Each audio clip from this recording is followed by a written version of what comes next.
12 biology classes Hindi medium. आज का topic structure of stamen, पुंग केसर की संरचना। सबसे पहले एक स्ट्रक्चर दिया गया जिसे स्टेमेन कहते हैं। स्टेमेन में एक ऊपरी भाग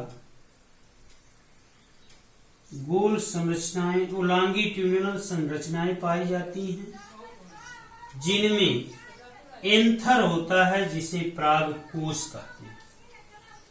दूसरा कनेक्टिव होता है जिसे संयोजी कहते हैं, अर्थात कनेक्टिव से ही एंथर जो है जुड़ा होता है। सेकंड संरचना स्ट्रक्चर ऑफ एंथर अर्थात परागकोश की संरचना। एक एंथर परागकोश की संरचना बनाई गई है जिसमें नीचे की तरफ फिलामेंट होते हैं जिसे तंतु कहते हैं। फिलामेंट किसी पौधे के ब्रांच से जुड़ा होता है। इसके बाद पुनः बीच में लाइन ऑफ डेहिसेंस पाया जाता है, जो एक लाइन जैसे संरचना होती है। उसी के ऊपर बीच में एंथर पाए जाते हैं जिसे परागकोश कहते हैं।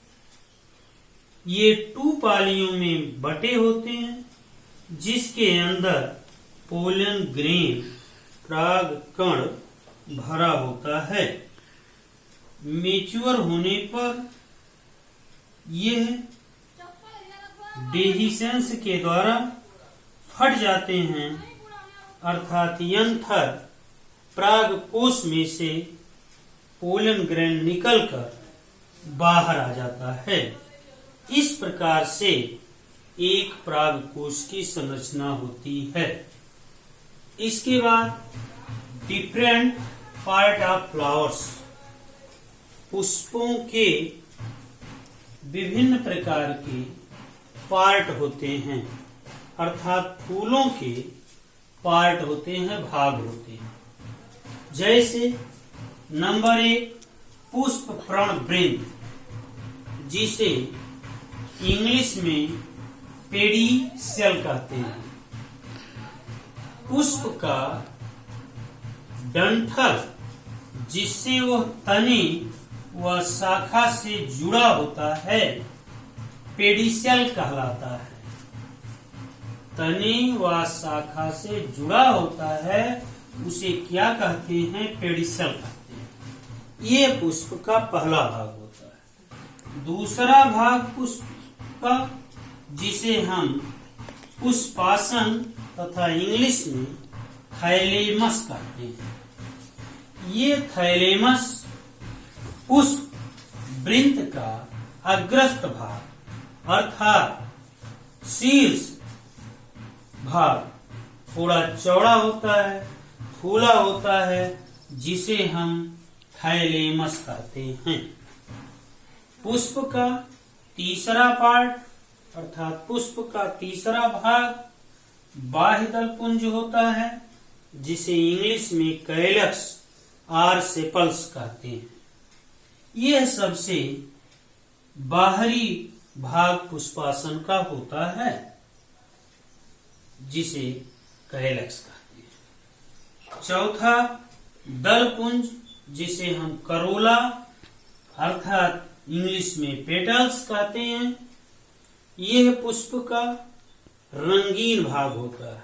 जो पुष्पों में कलर होता है उसे हम करोला और पेटल्स कहते हैं, अर्थात रंगीन वाले पार्ट को ही करोला कहा जाता है।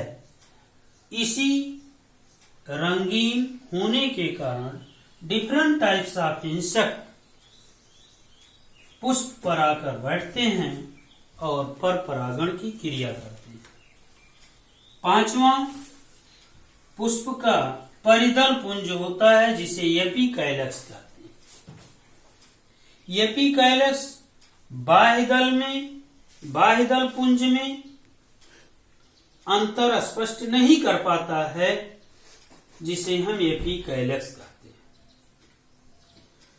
छठवां, पुमंग, इंग्लिश में एंड्रोसियम कहते हैं। ये पुष्प का एंड्रोसियम वाला पार्ट जो है मेल पार्ट होता है, अर्थात एंड्रोसियम में नर भाग होते हैं। सातवां, जायांग, जिसे गायनोसियम कहते हैं, ये स्त्री केसर होता है, अर्थात यह पुष्प का फीमेल पार्ट होता है। इस प्रकार पुष्प में 7 मेन होते हैं, जिसे हम pedicel, thalamus, calyx, corolla, epicalyx, androecium and gynoecium कहते हैं।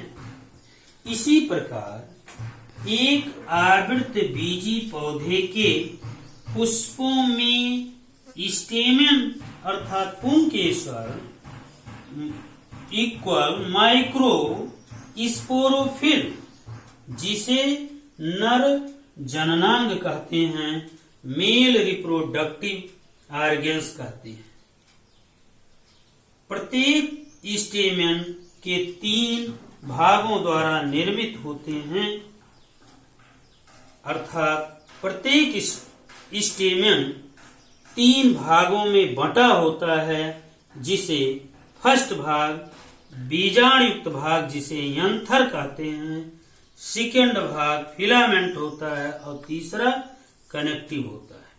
अर्थात स्टेमेन के 3 पार्ट होते हैं, एंथर्स, फिलामेंट, कनेक्टिव। इस प्रकार जो है नर जननांग के भाग कहलाते हैं। आगे टॉपिक पोलन और माइक्रोस्पोरेंजियम। पराग किसे कहते हैं और माइक्रोस्पोरेंजियम क्या है, जिसे लघु बीजाणु जनन कहते हैं। लघु बीजाणु जनन प्रत्येक पराग कोश अर्थात प्रत्येक यंथर पाली में प्रायः 2 चेंबर होते हैं, जिन्हें हम माइक्रोस्पोरेंजियम या लघु बीजाणु कहते हैं।